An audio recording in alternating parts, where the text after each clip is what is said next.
Hi there and welcome. In today's tutorial, we'll show you how to set up a refund rules for your booking engine page.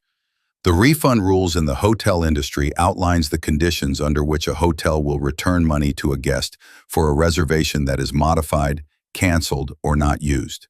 Let's walk through the steps to add this to your booking engine. First, log into your Bookingjini channel manager. From the left-hand menu, click on Booking Engine. On the next page, select Refund Rules. In the next page, click on the Add button present on the top right side to add the refund rule. In the pop-up tab, fill in all details such as policy name, stay date range for which you want to add the policy rule for. Choose blackout date if any, then add the refund rules. Give a description.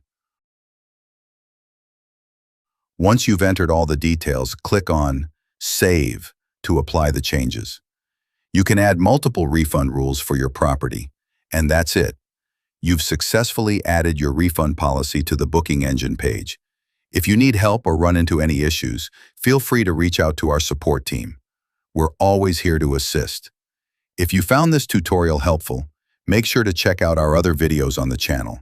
Thanks for watching, and see you next time.